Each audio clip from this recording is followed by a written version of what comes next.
Today's Extra. Hello and welcome back to the Anglers Extra pregame show. I'm Jack Smith, joined by Sheets for the Manager Show. Sheets, it feels wrong that we had a day in between. We didn't have a Manager Show yesterday because I got to ask you about the 13-12 comeback win. What does it mean to see your team come back from down 7 runs to win it in extras? Well, I called you. You just didn't answer. Like, I was going to record it and post it on social media. You just got to answer your phone. It was great, man. It was awesome. It was a really cool game. I think it says a lot about the character and the fight in the group, which is awesome to have. I think I told Zach it was the ugliest game I've ever been a part of, and it was actually quite possibly the most beautiful game I've been a part of. And I just think, I told the guys that every time you come to the ballpark, you see something that you've never seen before. And to be fair, we had no right winning that game. And the fact that we had enough fight to come back and turn it around and flip the game on its head, again, I give all the credit to our players and their belief in each other, and it was cool to watch in person. At what point did you realize that a comeback was a possibility? Well, we had a couple innings there in the middle where we could have cut the lead a little bit. We had a second, third moment. We had 2 bats that didn't go our way and could have cut it to like 8-5 and gotten us a little closer. And then when they jumped up to 10, you're like, come on, man, like get us just within striking distance. But, obviously that 4 spot in the 8th gave everybody a little belief. And then, but the ability to come back in the 9th and tie it, and then again find the resolve to push through in the extra inning. Again, I'm so proud of our guys. I'm telling you, I've been riding high ever since, and I hope we carry that momentum into today.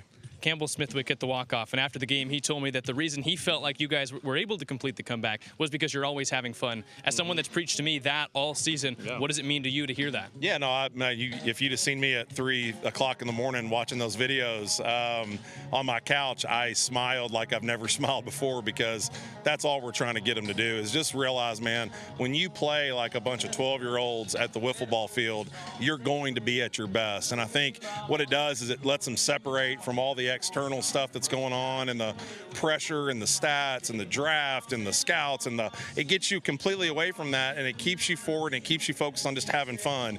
And I think the beauty of that is they're starting to recognize that, man, if I can give that to Jack and Jack can give that to me, but we're both in a better place, let's give it to 2 other guys. Let's let that spread like wildfire. And it's throughout our entire dugout. It's in our bullpen. But I love the fact, like, now we're hitting home runs and we're going down to celebrate with our bullpen. The 3rd inning roll call, those are things that show that this group really cares about each other, and it's special. It's very unique. What drove you to have the players go high-five all the fans that had stayed after the game? All I asked them to do was go tip their hat. One thing that we used to do at a school I used to coach at is we would tip our hat to all the fans. We were real excited that people actually wanted to come watch us play. So we would walk by and tip our hat after every single game. That was the only thing in my heart was like, let's go make sure we acknowledge these folks for sticking around. The pitching staff gets all the credit for the first guys through the line that went, yeah, that was great, coach, but let's walk the stands and go high five. That is our players. And once again, when you surround yourself with really great people, you let them just do what they do. That's our players making a decision that we're going to go celebrate these people, not through a fence, not with a hat tip. We're going to go the extra mile and go put hands on them. That, to me, was one of the coolest moments I've ever been part of as a coach. Really special.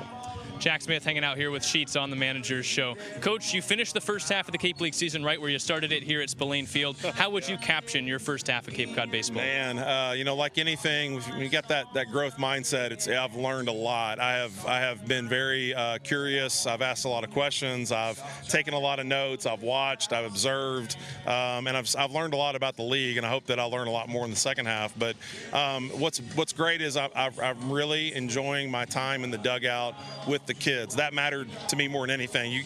Life is way too short to be miserable in a dugout, and so you got to make sure you got really good people involved, and we've got a great group of players on our roster. Love our coaching staff, love where we're at in the league right now, love that we've uncovered some things that I think are really going to carry us the rest of the second half.